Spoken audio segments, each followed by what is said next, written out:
सार्वजनिक जीवन में पॉलिटिकल राज सब देखते हैं महाराज, लेकिन ऐसा इतने लोगों से मिलना असंभव है और सबकी समस्या सुनना, उनका निवारण करने का प्रयास करना, ये साक्षात भगवान के रूप में ही है। बंदी छोड़ सतगुरु रामपाल जी भगवान जी की जय हो। मैं आपके माध्यम से एक निवेदन करना चाहता हूँ जी। प्रथम तो भारत के नागरिकों को, भारत की जनता से, और सर्वप्रथम भारत के धर्म उपदेशक संतों महंतों से। जी। हमारा जो हिंदू धर्म का आधार हमारे गीता वेद पुराण है, और जितने भी ये संत हैं ये गीता वेद पुराण से हटकर ज्ञान दे रहे। जी जी जी।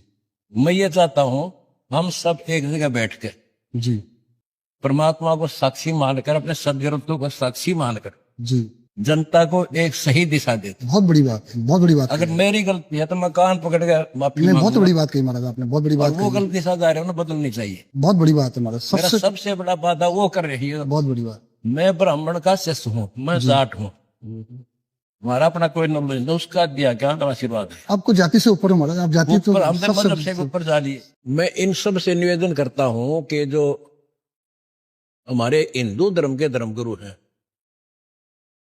इनसे निवेदन करता हूं कि मैं क्या चाहता हूं, मैं चाहता हूं कि पूरे विश्व में आदि सनातन धर्म स्थापित हो, क्योंकि सबसे पहले आदि सनातन धर्म था और उस समय कोई जाति और धर्म अन्य नहीं था। उसके बाद ये बिगड़कर इसका रूप फिर सनातन बना। मैंने इस धातु को 3 भागों में बांटा है, आदि सनातन, सनातन और हिंदू धर्म। आदि सनातन वो है, गीता अध्याय 17 श्लोक 23 में कहा है कि ओम तत् सत इति निर्देश ब्रह्मण त्रिविध समर्थ। ब्राह्मणा तेन वेदा च यगा च विहिता पुरा। सृष्टि के आरंभ में